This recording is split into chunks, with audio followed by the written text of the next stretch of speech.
여러가지 이유로 완독이 힘들거나 책 선택 전에 맛보기를 원하시는 분들을 위한 컨텐츠, 이 책의 하이라이트.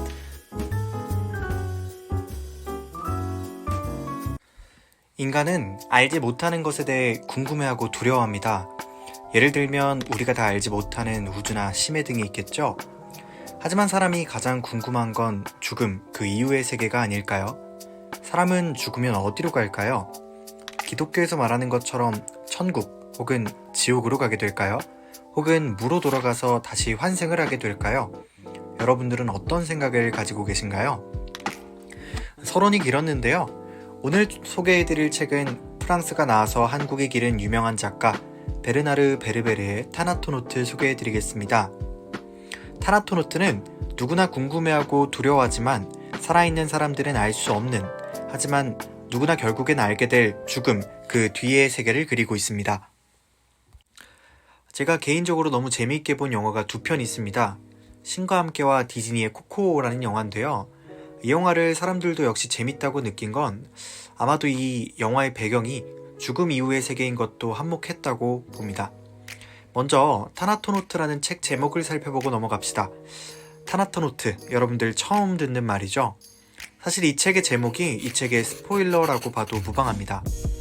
타나토노트는 죽음을 뜻하는 말과 탐험가를 뜻하는 말의 합성어입니다. 따라서 죽음을 탐험하는 자라는 뜻을 가진 합성어인데요. 흔히 우리가 모르는 미지의 영역을 탐험하는 사람들을 모험가 혹은 탐험가라고 지칭하곤 하죠. 이 소설에서는 사후세계를 알아가는 과정을 타나토노트들, 즉 죽음을 탐험하는 자들의 탐험 과정과 그들의 시행착오를 통해서 보여줍니다.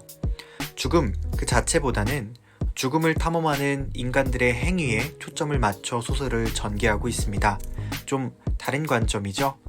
자, 이제 이 책의 전반적인 배경에 대해 말씀드리겠습니다. 프랑스의 대통령을 암살하려는 시도가 있었습니다.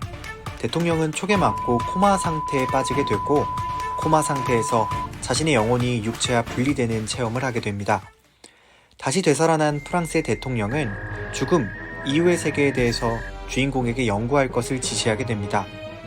주인공 일행은 사형수들을 실험 대상으로 하여 일부러 사람을 코마 상태에 만들어서 혼수 상태에 빠지게 하고 다시 현실로 돌아오게 하는 방법으로 죽음 이후의 세계를 탐험하고자 합니다.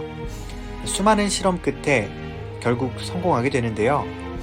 베르나르 베르베르가 상상했던 사후세계는 과연 어떤 모습일까요? 작가는 사후세계가 총 7개의 구역으로 이루어져 있다고 책에서 그리게 됩니다. 우리는 이 소설을 따라서 7개의 세계를 차례차례 탐험하게 되고요.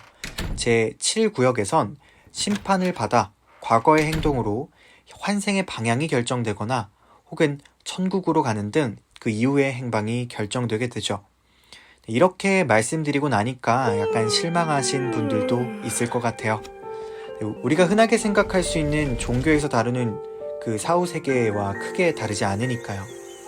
하지만 이 책을 읽다 보면 재미를 여기서 찾을 수 있습니다. 죽음을 받아들이는 인간의 모습이나 죽음 이후의 세계에 대해서 집중하기보단 아까 말씀드린 것처럼 죽음이라는 미지 영역을 개척하고 알고 싶어하는 인간들의 탐험이라는 행위에 초점을 맞춰 이야기가 전개되기 때문입니다.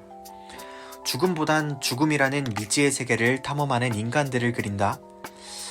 이 과정에서 작가가 그려내는 인간들의 갈등과 그 갈등을 해소하는 과정들을 보면 이 소설이 단순한 재미만을 위한 소설은 아니구나 라는 것도 느끼게 되었습니다. 이 책은 철학적으로 죽음에 대해서 접근해 우리에게 살아가야 할 방향을 제시하진 않습니다. 다만 작가의 상상력으로 만든 사후세계에 우리를 초대하고 그 탐험 과정들을 보여주죠. 그래서인진 모르겠지만 죽음에 대해서 썼다고 해서 어렵다고 느끼지 않고 하루 만에 재밌게 시간 가는 줄 모르고 읽었던 것 같습니다. 하지만 다 읽고 난 후에는 좀 여운이 많이 남았던 것 같아요. 프랑스가 나와서 한국이 길렀다는 유명한 작가죠. 베르나르 베르베르가 상상했던 죽음, 그 이후의 세계가 궁금하다면 이 책 타나토노트 한번 접해 보시는 것도 좋을 것 같습니다.